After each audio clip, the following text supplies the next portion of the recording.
दोस्तों नमस्कार, मेरा नाम विजेंद्र राणा है और आप परवतजन का डिजिटल प्लेटफॉर्म देख रहे हैं। छात्रों की विभिन्न समस्याओं को लेकर आज हम फिर यूके ट्रिपल एस पहुंचे।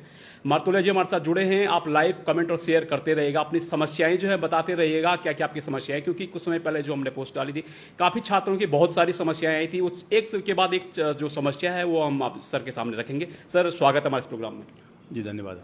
सर पहले तो बात वीडियो जो है एग्जाम पर करेंगे। 9 तारीख को जो एग्जाम होने वाला है, क्या उसके एडमिट कार्ड क्या कब से जारी होंगे? कुछ छात्र कह रहे हैं कि अभी उनके मन में संशय बना हुआ है।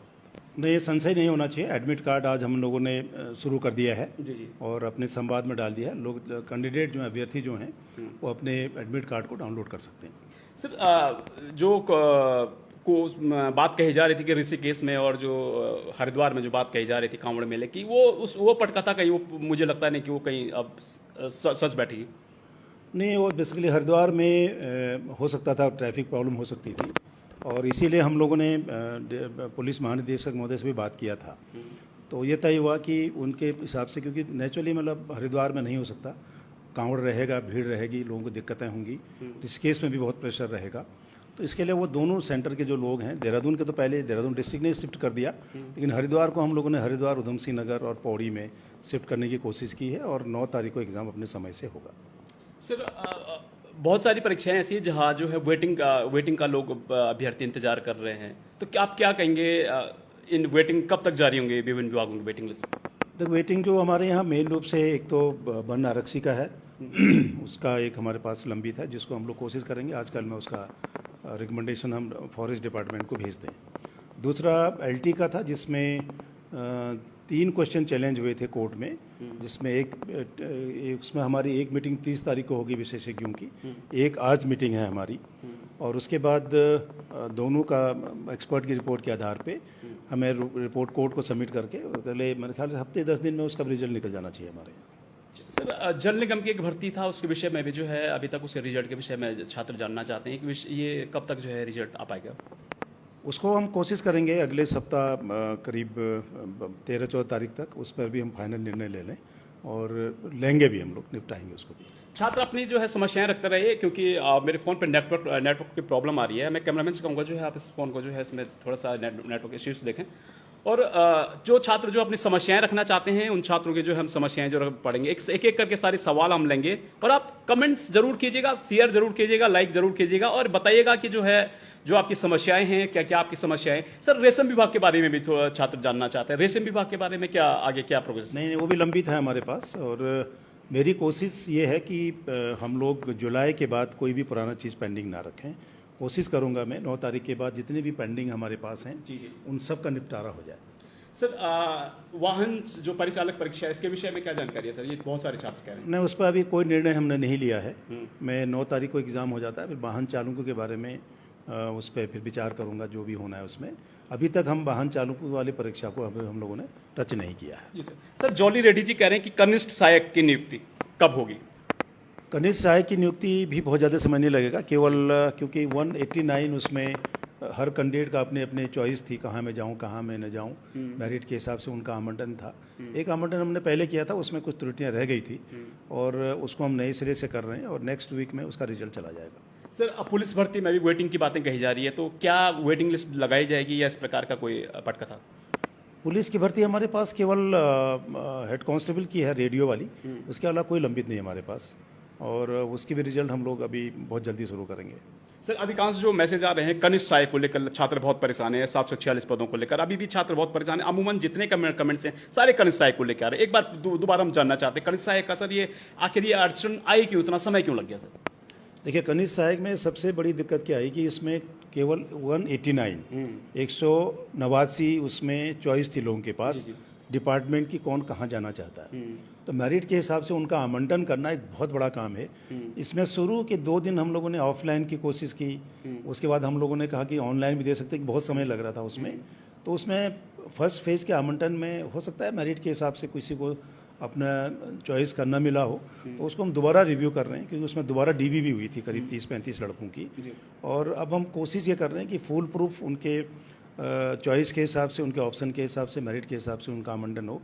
नेक्स्ट वीक तक रिजल्ट निकाल देंगे उसका। सर आईटीआई अनुदेशक की भर्ती के बारे में बात करेंगे। आईटीआई अनुदेशक की भर्ती कहाँ तक प्रोग्रेस पहुंची सर?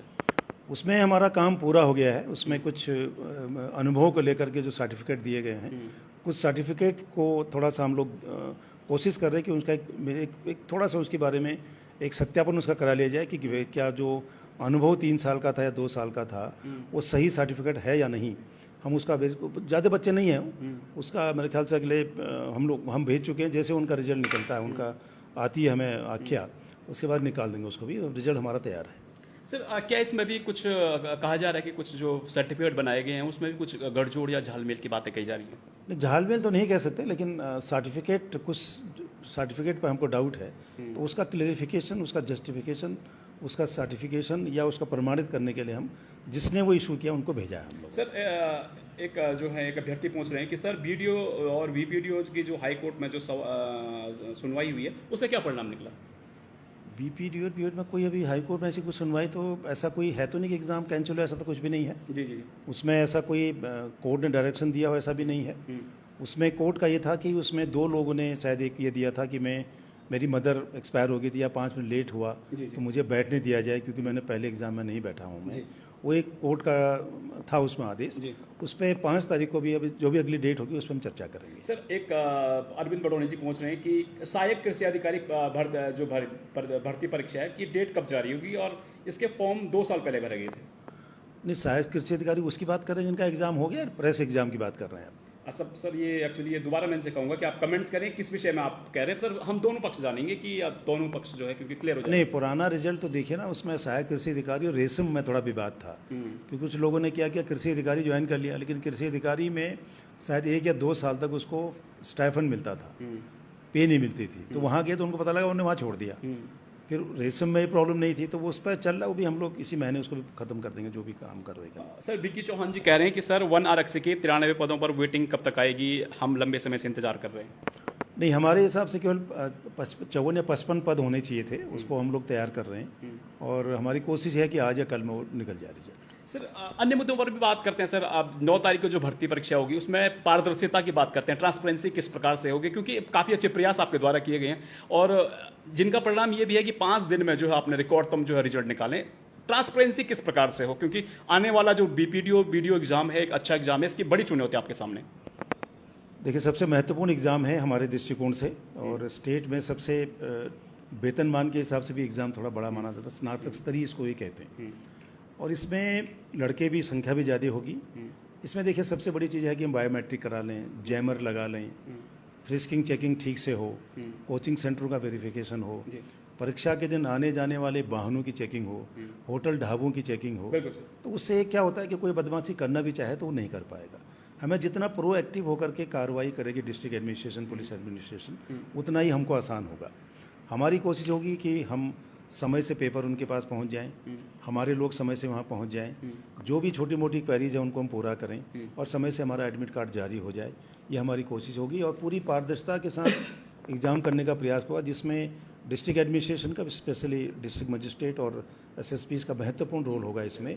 उनसे हम मीटिंग कर चुके हैं, उसे मैं प्रत्येक ज़िले में जाके मीटिंग कर चुका हूँ। अब प्रत्येक ज़िला जाने के बजाय मैं टेलीफोन से प्रत्येक डीएम एसएसपी से बात करूँगा, इस एग्ज़ाम की संवेदनशीलता को देखते हुए उनसे बात करूँगा। और आज एक चिट्ठी भी सबको हम जारी कर रहे हैं, पर्सनली मैं खुद भेजूँगा उस चिट्ठी को, ताकि हर आदमी इस एग्ज़ाम के प्रति संवेदनशील होकर के पारदर्शिता के साथ अच्छे कोऑर्डिनेशन के साथ एग्ज़ाम हो, ये हमारा प्रयास होगा।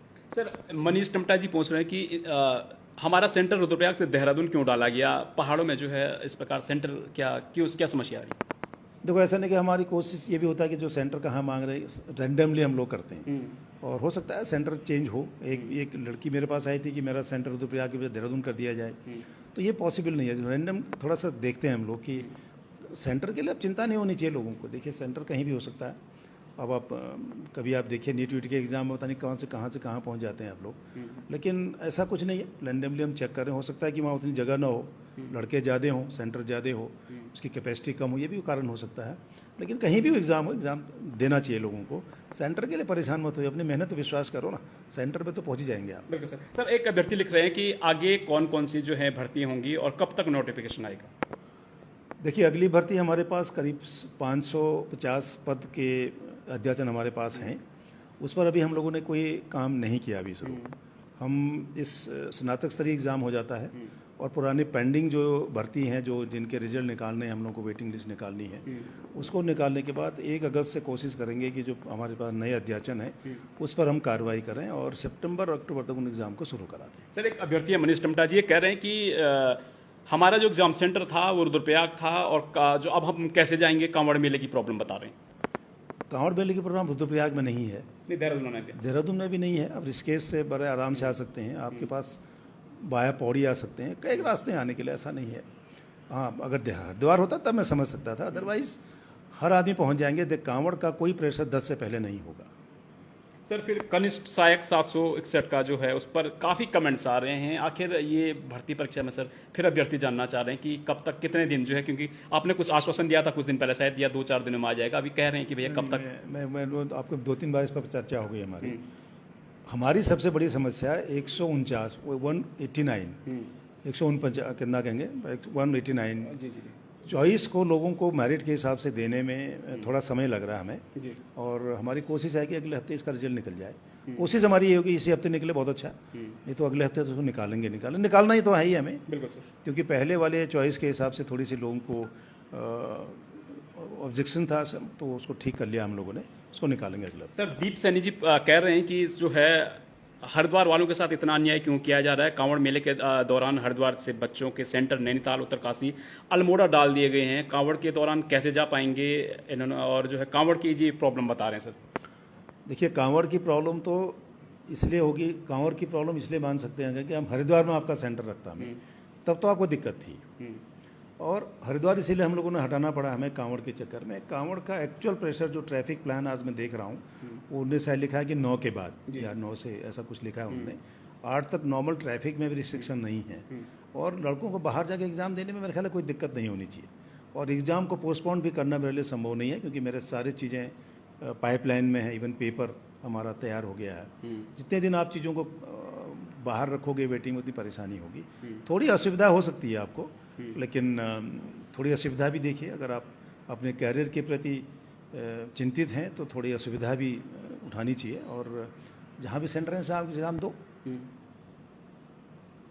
जी सर, जो एग्जाम सेंटर है उनके बाहर जो है धारा 144 लागू होगी या इस प्रकार के क्या प्रावधान है?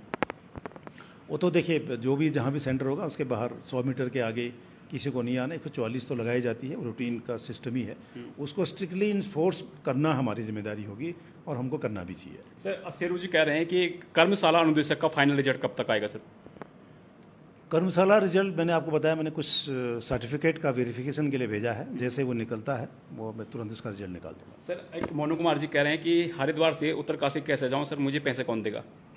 अब आप देखिए, ये तो बहुत मुश्किल क्वेश्चन है कि मैं कहाँ आप जाओगे, कैसे गाड़ी में जाओगे, किसकी गाड़ी में जाओगे, ये नहीं हो सकता। जी बिल्कुल सर, अपनी व्यवस्था करिए ना आप। ऐसा क्या दिक्कत है इसमें कि अब मैं आपको फिर वहाँ कहेंगे मैं रुकने की व्यवस्था भी करो? ये नहीं, इतना कंफर्ट नहीं होना चाहिए भाई कि भाई मेरे लिए रुकने की व्यवस्था करो, मेरे गाड़ी भेजो। बड़ा मुश्किल काम है। देखिए, री एग्ज़ाम में आपको फ्री ट्रैवल का गवर्नमेंट ने सुविधा दिया है। अगर आप रोडवेज की बस में रुद्रप्रयाग, अगर आप उत्तरकाशी जाते हैं तो आपसे किराया नहीं लिया जाएगा। ये गवर्नमेंट ने पहले डिसाइड कर रखा है। ये बात जो आप कह रहे हैं, एक्चुअली पिछली बार जब छात्र गए थे तो छात्रों को जो है रोडवेज वाले सरकार ने ऐलान तो किया था, पर रोडवेज की जो बसें हैं वो रोकते ही नहीं छात्रों के लिए कि जो है घाटा न हो जाए। अब उनको क्या पता यार एग्जाम देने वाला है नहीं वाला है, ये बड़ा मुश्किल। अब स्टेशन में खड़े रहोगे तो गाड़ी रुकेगी, लेकिन वो फ्री काफ़ी लोगों ने किया, उसका बिल रेज किया है रोडवेज ने, और है बिल्कुल सुविधाएं हैं भाई। आप फ्री ट्रैवल करो, रोडवेज की गाड़ी में जाओ, फ्री ट्रैवल करो। वही बात आ रही सर, बस भी होनी चाहिए स्टैंड पर, ये कह रहे हैं अभ्यर्थी की जो है बस तो होनी चाहिए, तभी तो जाएंगे हम। तो रोडवेज की बसें चलती हैं, बिल्कुल जाती हैं। आप फ्री बस चलाने की भी कुछ अभ्यर्थी बात कर रहे हैं कि देखो ये नहीं हो सकता। देखिए मैं बस देखिए, आप फिर कल कहेगा मैं अकेले टैक्सी लेके जाऊंगा, कहाँ से गवर्नमेंट करेगी भाई? इतना भी सुविधाएं कंफर्ट मत करिए कि बच्चा फिर सोचे मुझे घर से उठा के ले जाओ, एग्जाम दिला के घर छोड़ो। नहीं हो सकता। आपको कुछ चीज़ें स्वयं करनी पड़ेंगी। हमारी कोशिश ये होनी चाहिए कि आप जहाँ सेंटर पे जाएं वहाँ आपको दिक्कत न हो पहुँचने, बस एक दिन पहले मूव करो ना, क्या दिक्कत है? सर, कुछ और भी अभ्यर्थी हैं, उनके भी हम सवाल ले रहे हैं। जो है 9 तारीख को जो बीपीडीओ का एग्जाम होगा, सभी अभ्यर्थियों से हमारा जो है निवेदन है, आप जो है किसी के बहकावे में ना आए, अपनी मेहनत पर भरोसा रखें, और जो है क्योंकि लंबे समय से हम देख रहे हैं कि आयोग जो है पारदर्शिता के साथ जो है पेपर करवा रहा है और पारदर्शिता के साथ जो है एग्जाम हो रहे हैं। तो दोस्तों, आज हमने काफ़ी जो छात्र थे उनके जो है सवाल हमने लेने की कोशिश की। तो आप देखते रहिए बरवत जर्नलिस्ट। धन्यवाद।